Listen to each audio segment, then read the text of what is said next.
Bonjour à tous et bienvenue sur la chaîne Réflexion Santé Naturopathique, c'est Jean-Brice Stivan. Je vous parle aujourd'hui de la problématique des protéines et de la longévité. Doit-on choisir entre prise de protéines et sacrifier les principes de longévité de notre organisme ? Alors nous sommes dans la deuxième partie consacrée à l'importance de la prise de protéines dans la construction de notre masse musculaire et de notre santé bien sûr. Et dans ce podcast, nous allons voir comment une prise de protéines trop importante et une hypertrophie musculaire trop rapide pourraient perturber les mécanismes de la longévité. Alors c'est un petit peu toute mon histoire qui est partagée entre une vision hygiéniste où l'excès de protéines, qu'elles soient d'origine végétale ou animale d'ailleurs, étaient très décriées. Elles entraînaient soi-disant des encrassements corporels, une usure progressive, Et la nutrition moderne qui mise davantage d'ailleurs sur la consommation de protéines en quantité bien plus importante que ce qui était décrit et donné il y a quelques années pour construire un corps donc solide, résistant et immunitairement performant. Alors comment gérer cette opposition de point de vue dans notre quotidien ? Voilà, donc avant de vous parler de ça, j'en profite pour vous inciter à vous abonner à nouveau, à découvrir nos formations sur alsacenaturo.com et à nous rejoindre si vous êtes intéressé par la naturopathie et toutes les questions de santé, de bien-être, de développement personnel, de psychologie. Vous découvrez tout ça sur notre site alsacenaturo.com. Voilà, alors démarrons ce podcast. Les protéines, dans un premier temps, vous savez qu'elles sont essentielles pour la réparation cellulaire, mais aussi la récupération physique, pour guérir de stress, de traumatismes physiques particuliers. Elles sont, on va dire, les éléments déterminants de la construction non seulement des muscles, ça vous le savez maintenant, mais aussi bien sûr des tendons, des ligaments, mais aussi des fanères, des cheveux, des ongles, des cartilages, de la peau, de l'ADN, l'ARN, des enzymes digestifs, des lipoprotéines, les transporteurs de graisse dans notre corps. Le sang contient aussi des protéines, etc. La théorie qui consiste aussi à croire que plus on consomme de protéines, meilleure sera notre santé ou notre masse musculaire est aussi très réductionniste. C'est pas parce qu'on a des besoins de protéines qu'on doit en consommer en surabondance constamment. Tout d'abord, il est essentiel de savoir si l'on se place dans une optique de santé à long terme ou si l'on est dans une recherche de performance ou de développement musculaire à court terme. On peut en effet se gaver de protéines et s'entraîner intensément avec des exercices de résistance. Cela produira momentanément une hypertrophie musculaire importante en quelques semaines, plus ou moins importante suivant bien sûr le tempérament de chacun, on prend plus ou moins rapidement. Mais notre capacité à prendre du muscle est en partie aussi influencée par des paramètres donc autres, génétiques en particulier.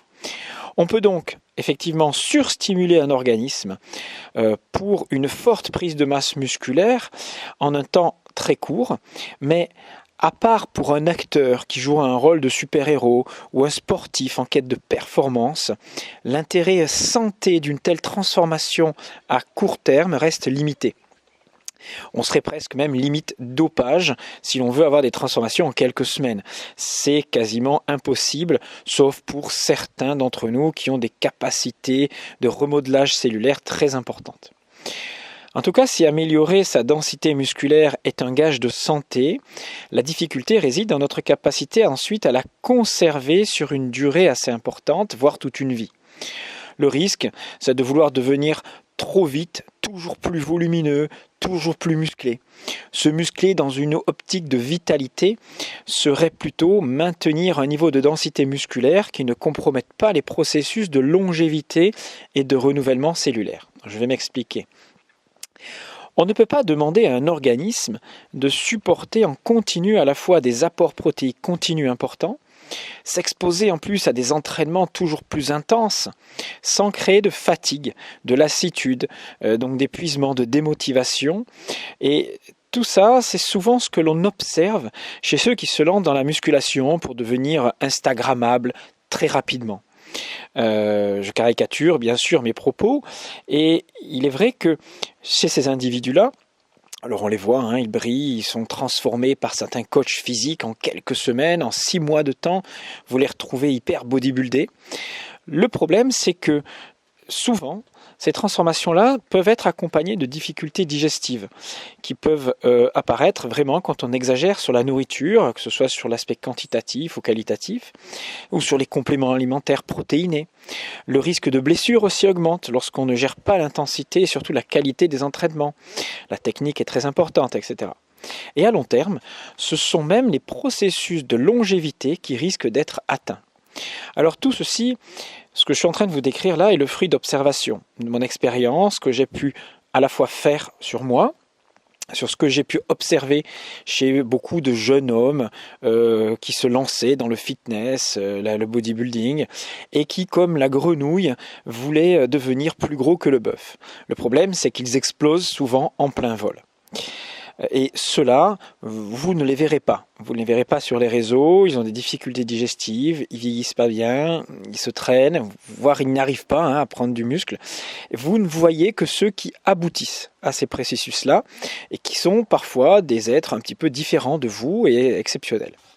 C'est pour ça qu'il ne faut pas toujours se fier à ce que l'on observe et croire qu'on est capable tous de faire la même chose.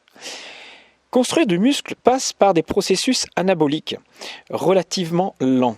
La patience est donc la première qualité à avoir pour transformer ou tonifier son corps dans le sens de la santé. De plus, bâtir un corps robuste trop rapidement perturbe à court terme, voire plus long terme, les mécanismes de protection cellulaire et de longévité que l'on observe dans tous les régimes hypocaloriques ou dans le jeûne.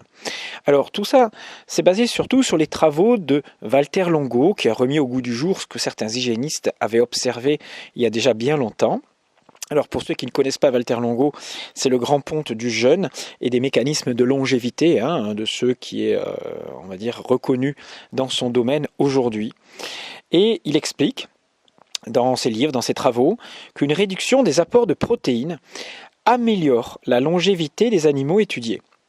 Bien sûr, il ne peut faire des études que sur des animaux.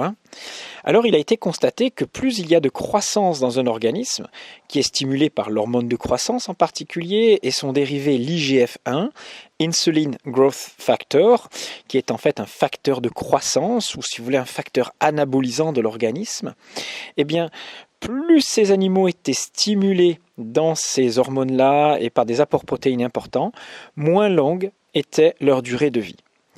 Et par opposition, quand on réduisait l'activité de cette IGF-1 ou de cette insuline, de ces hormones de croissance chez l'animal, on augmentait sa durée de vie. Et on pourrait faire un parallèle dans l'observation des peuples centenaires.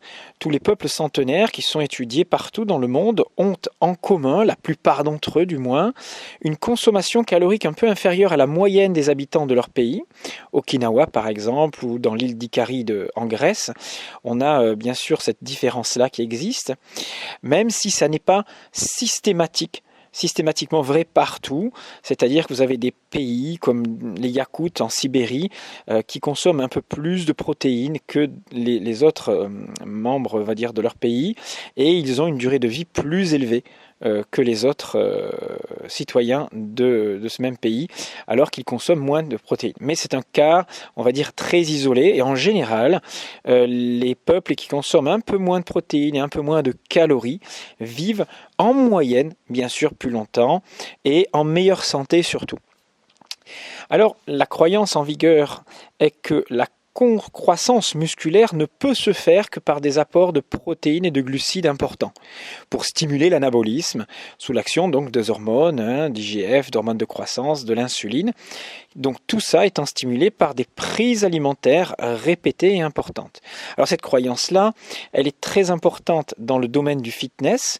Elle n'est pas fausse, mais elle n'est pas complètement juste. Il faut sortir toujours de ce fameux réductionnisme et on va dire de cette simplification extrême. Alors, si vous placez votre organisme constamment dans ce qu'on appelle la phase anabolique, c'est-à-dire que vous faites supporter à votre corps des entraînements très intensifs avec un régime hypercalorique très protéiné. Le risque à moyen terme, on l'a dit, c'est éventuellement un épuisement et surtout de favoriser ce que l'on appelle l'encrassement cellulaire protéique, qui est un facteur de vieillissement accéléré. Alors attention, je ne parle pas ici de toxines qui s'accumuleraient dans ce qu'on appelle les humeurs, la lymphe, le liquide extracellulaire, etc. Ça, c'est la vision un petit peu simpliste développée par la naturopathie, qui n'est pas complètement fausse, mais qui n'est pas une vérité scientifique. Là, je vous parle des organites ou des protéines usées à l'intérieur de la cellule. Normalement, la cellule a une capacité de renouvellement de ces protéines qui sont dégradées, qui sont usagées à l'intérieur de son enveloppe. Et grâce à un mécanisme que l'on appelle l'autophagie, se digérer soi-même, la cellule a le pouvoir de déconstruire cette matière usagée pour en refaire du tissu neuf qui va servir bien sûr à la cellule pour qu'elle puisse continuer à vivre normalement et assumer ses fonctions. Alors, le risque, bien sûr, vous avez compris. Si je consomme constamment des protéines, des glucides, des très hautes doses caloriques, le risque, c'est que cette fonction de renouvellement cellulaire soit amoindrie, voire négligée. Enfin, du moins qu'elle n'existe quasiment plus, qu'elle soit diminuée. L'autre problème, c'est qu'en consommant des aliments protéinés et glucides en permanence, je risque de déclencher ce que l'on appelle la résistance à l'insuline, c'est-à-dire ce qui fait le lit de toutes les maladies de civilisation, en particulier si les apports glucidiques sont très importants et continus, et combinés en plus à des graisses industrielles ou à d'autres produits transformés. L'excédent de protéines dans notre alimentation augmente notre taux d'IGF, qui réduit ainsi notre potentiel de longévité et augmente le risque de maladies liées à l'âge. Donc on est toujours là sur une hypothèse, c'est l'hypothèse de Valter Longo, mais qui n'a été vérifiée qu'officiellement que sur des animaux. Pour vivre plus longtemps et en forme, donc il serait judicieux selon lui de ne pas miser sur nos apports de protéines trop importants, associés à des apports de glucides importants, mais de plutôt stimuler l'autophagie, donc ce fameux processus de recyclage cellulaire qui consiste donc à déstructurer des protéines usagées en vue de faire du tissu neuf. Alors, pourquoi consommer trop de protéines quand on a à disposition déjà en nous une réserve? Cette réserve, ce sont nos protéines usagées. Et il suffirait donc de stimuler l'autophagie, c'est-à-dire la réutilisation, la capacité à réutiliser nos protéines usagées pour renouveler du tissu sans être obligé d'en consommer, d'avoir des apports externes importants. Donc la santé et la longévité sont en fait dépendants d'un compromis entre, d'un côté, construire nos muscles et autres tissus nobles tout en favorisant le recyclage cellulaire. Et oui, alors j'ai déjà expliqué qu'un des facteurs de longévité dépend aussi de notre masse musculaire. Si vous perdez trop rapidement de la masse musculaire, que vous perdez en plus des capacités de respiration, de résistance, d'endurance, etc., vous perdez de l'autonomie et vous diminuez vos chances de vivre vieux en bonne santé. On le voit d'ailleurs que ce sont les peuples qui gardent de la structure musculaire très longtemps, en particulier en Sardaigne, on a observé ça, chez les peuples qui vivent dans les montagnes, ceux-là vivent plus longtemps que ceux qui vivent en plaine. Et le facteur est attribué à leur masse musculaire qui est plus importante que ceux qui sont plus sédentaires dans les plaines. Donc, vivre vieux, c'est à la fois conserver sa masse musculaire longtemps, mais à ce moment-là, il faudrait que je continue de stimuler mes hormones de croissance, mes facteurs de croissance, etc., en consommant suffisamment de protéines. Et d'un autre côté, il faut quand même que j'entretienne mes processus de recyclage cellulaire, parce que s'ils ne sont pas entretenus toute ma vie, je ne disposerai pas des protéines usagées, je ne renouvellerai pas correctement mes processus, on va dire, de renouvellement, ils ne seront pas bien réalisés dans mon corps. Donc on se trouve devant ce dilemme. Soit je stimule ma croissance musculaire, j'apporte à mon corps des aliments qui vont stimuler l'anabolisme, des protéines en quantité importante, mais à ce moment-là, je réduis les mécanismes de longévité. Soit je mise sur des apports moindres de protéines et des phases de jeûne en particulier, ou de réduction alimentaire, des régimes hypocaloriques, pour stimuler l'autophagie, le recyclage cellulaire, mais là je risque de voir fondre ma masse musculaire et voir mon niveau de vitalité, ma résistance immunitaire diminuer.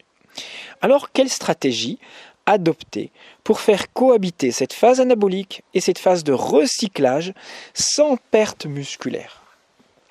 Eh bien, tout l'art de la construction musculaire et du renouvellement cellulaire sera en fait d'alterner des périodes anaboliques, des périodes de construction, des périodes de stimulation de l'IGF, de l'insuline, etc., par, vous avez compris, des apports caloriques relativement importants, des prises de protéines importantes, et des périodes où ces taux seront beaucoup plus bas, afin de pouvoir stimuler non pas le catabolisme, c'est-à-dire ce qui détruirait tous les efforts de cette première phase, ce qui déstructurerait mon muscle, mais simplement l'autophagie, c'est-à-dire le renouvellement à l'intérieur de mes cellules, la réutilisation protéique. Alors permettre à mon corps de maximiser la phase de recyclage, c'est ça en fait la clé, sans, bien sûr, vous avez compris, perdre trop de masse musculaire. À ce moment-là, les cellules pourront alors réutiliser les structures usagées en leur sein pour entretenir et renouveler mes muscles et organes sans perte de leur masse et de leur tonicité. Et ce, sans avoir besoin d'apports extérieurs alimentaires délirants.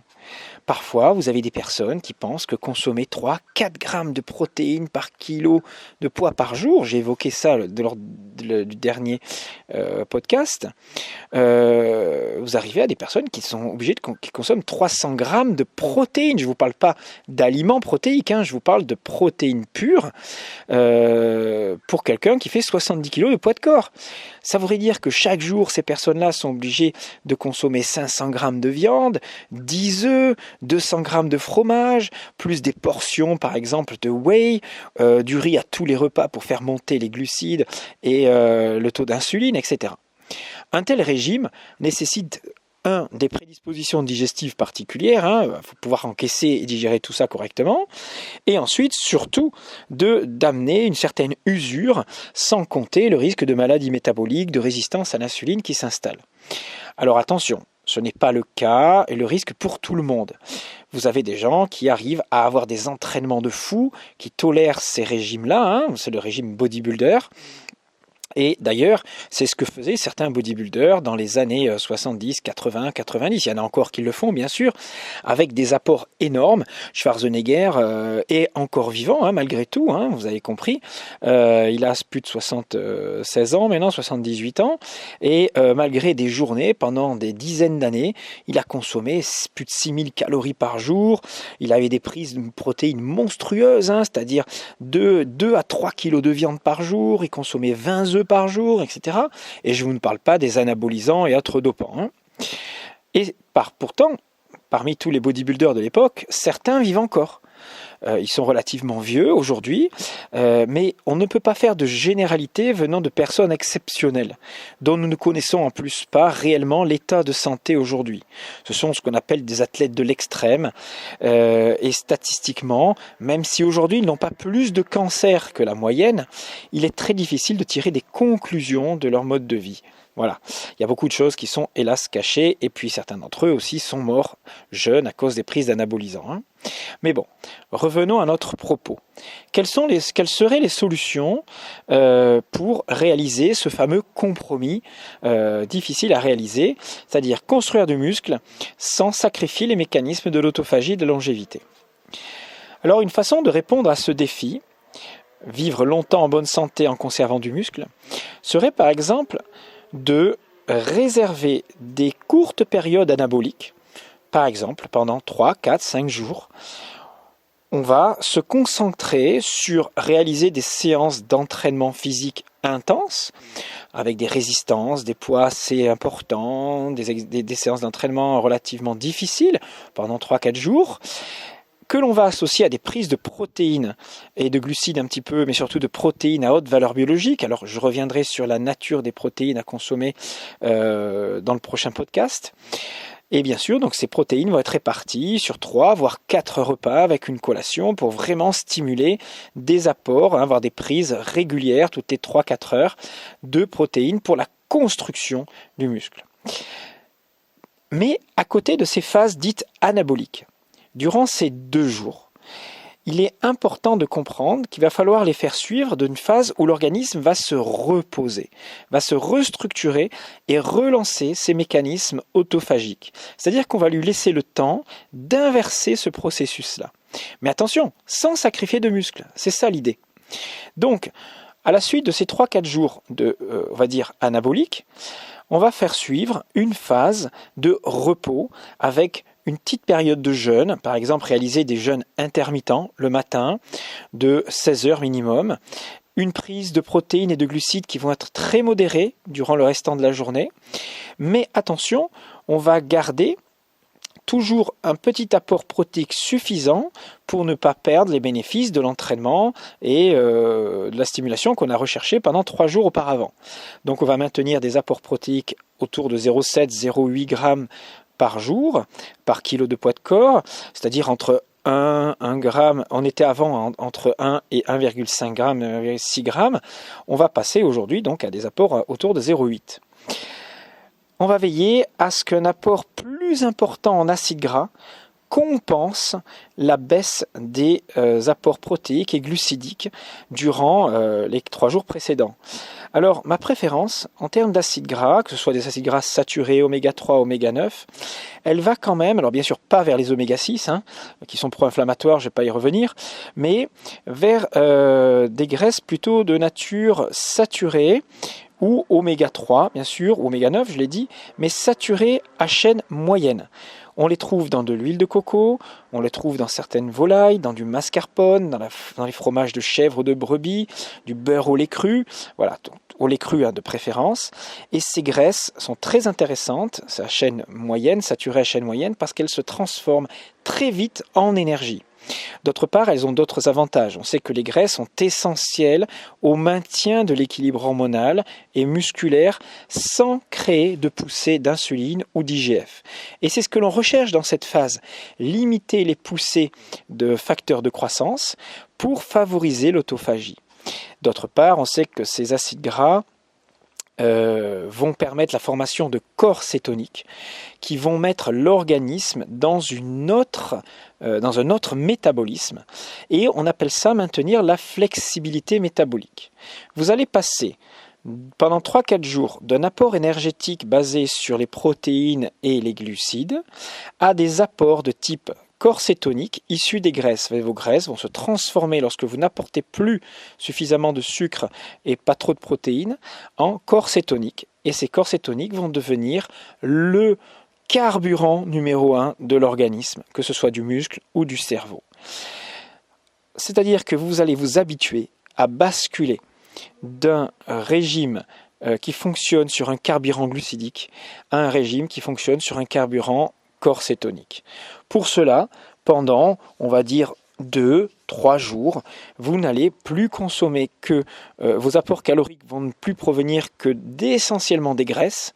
60-70% des apports glucidiques vont venir des graisses, de qualité, 20-30% des apports protéiques et 5% uniquement d'apports glucidiques sous forme de quelques légumes très peu sucrés. Tout ça va permettre de relancer les mécanismes de l'autophagie. C'est-à-dire qu'on va voir ce qui déclenche l'autophagie dans le prochain numéro, mais la combinaison de moins de calories, plus de graisse, toujours de l'exercice physique mais différemment, c'est-à-dire un peu plus de cardio, va amener une réaction de l'organisme vers des mécanismes d'autophagie et de longévité. On fait ça 2-3 jours. Et on revient ensuite à un mode anabolisant. Alors bien sûr, on ne fait pas ça toute la vie, on fait ça sur des périodes de notre vie pour aller ensuite choisir et stabiliser un régime alimentaire particulier. Mais en faisant cela, c'est le meilleur moyen de renforcer l'organisme, de l'habituer à une certaine flexibilité et surtout d'éviter de sortir de la dépendance à certains aliments.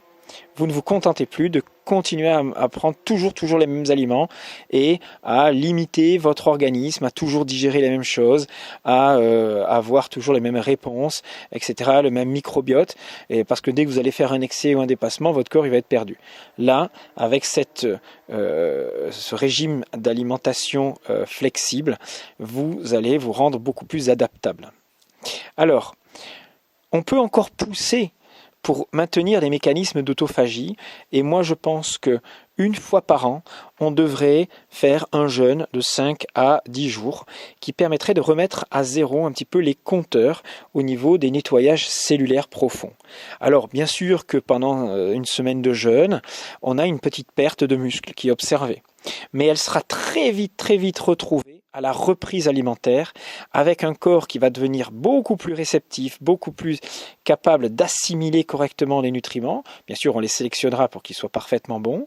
Et tous les bénéfices qui suivent, alors j'ai pu les vérifier cet été, chaque année je fais un jeûne en début de l'été, et dans les semaines et mois qui suivent, ce renouvellement cellulaire, ce nettoyage profond, puisqu'on vit l'autophagie à fond là, les bénéfices sont exceptionnels. Dès la reprise alimentaire, vous avez la disparition de la fatigue, vous pouvez faire des efforts que vous ne faisiez pas auparavant, les courbatures ne viennent que de façon moindre. La capacité à travailler plus tard le soir est plus importante, on retrouve un petit peu de souplesse, on a une meilleure endurance, la force revient très vite, bien sûr, la capacité d'entraînement est augmentée, et il y a d'autres bénéfices dans la disparition de certains symptômes, etc. J'ai même une petite verrue, moi, qui a disparu, et j'ai réussi à faire un équilibre sur les mains pendant plus de 20 secondes, alors que je tenais même pas 5 secondes avant de faire le jeûne.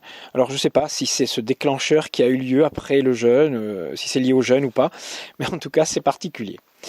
Voilà, donc pour conclure ce grand exposé, on va dire, notre corps a été habitué tout au long de l'évolution à alterner des périodes de construction musculaire, lorsque la chasse était bonne, et des périodes de disette, durant lesquelles les mécanismes de l'autophagie, donc de recyclage des déchets cellulaires, devenaient dominants. Nous alternions des périodes aussi où le régime était basé sur la consommation de glucides, quand on ramassait des tubercules, des châtaignes, des baies, un peu de miel, surtout au niveau des tropiques, bien sûr. En Europe du Nord, on vivait surtout sur des réserves protéiques et graisses. Mais en tout cas, on a alterné tout au long de notre évolution des phases où notre régime était basé sur la consommation de glucides et d'autres périodes où nous consommions beaucoup plus donc de graisses et de protéines animales. L'important est de garder à l'esprit que les périodes de repos, qu'elles soient digestives, physiques, sensorielles, sont utiles à la reconstruction tissulaire et au processus de cicatrisation dans notre corps. Tout ça est influencé par l'hormone de croissance, et des jeûnes courts stimule aussi l'hormone de croissance. Elle reste élevée pendant 3 à 5 jours de jeûne. Vous conservez des stimulations hormonales pour fabriquer du muscle. Alors bien sûr, vous n'avez pas d'apport, mais vous recyclez et vous entretenez votre masse musculaire. Le corps sait très bien réamorcer ces mécanismes associés en repos et poussés d'hormones de croissance réparatrices, à condition que vous lui laissiez des espaces pour cela. Donc, il est important d'accepter des phases de repos physique et digestif. C'est pas toujours facile à faire accepter aux accros des salles de fitness. On pense qu'il faut se bourrer toute notre vie de protéines, mais la construction du muscle, associée à la santé et à la longévité, n'est pas un processus linéaire et constant. C'est dans l'alternance et l'alimentation aléatoire, la flexibilité métabolique, que votre corps se fortifie, qu'il sort de ses dépendances. Mais ça, c'est une autre histoire que je vous raconterai peut-être plus tard. Allez, abonnez-vous, mettez-moi des commentaires, soutenez mes podcasts en les diffusant et en faisant connaître, et rejoignez-nous sur alsacenaturo.com, téléchargez le guide de la formation, vous verrez tous les stages auxquels vous pouvez participer, que ce soit en direct, en Skype partout dans le monde, ou encore mieux si vous venez nous rejoindre dans l'Est de la France. Voilà, je vous retrouve pour un prochain podcast nous verrons la qualité des protéines, leur valeur biologique, les facteurs importants qui dans la nature des protéines en font des nutriments de choix, et on verra quels compléments alimentaires sont les plus intéressants. Voilà, je vous dis à très bientôt, c'était Jean-Brice Stivan.